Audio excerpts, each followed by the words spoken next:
How will your government embed flexible working as a cultural norm in our society and not just a policy? Well, the approach we've taken is to say that there ought to be a right to request flexible working, and then it's for the employer to say why that can't work, why it can't be accommodated.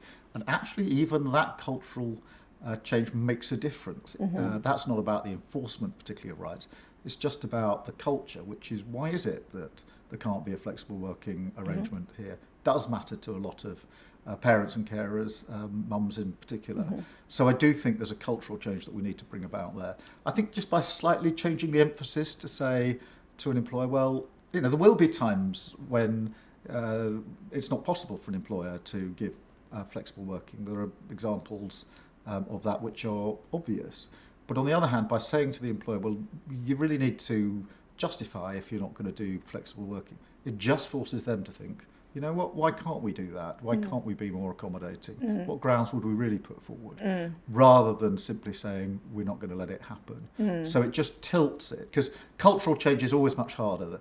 I mean, policy change and legal change is a question of sort of putting legislation through Parliament. Cultural change is always harder. Changing that mindset. Yeah, what's the mindset? Why can't we make this work?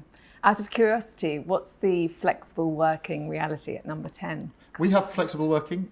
So I've got members of staff who've got young children that have asked for and been given flexible working, which gives them a better balance in their lives as they want to get the proportions between working and family life right. So we don't just say it, we're doing it in number 10.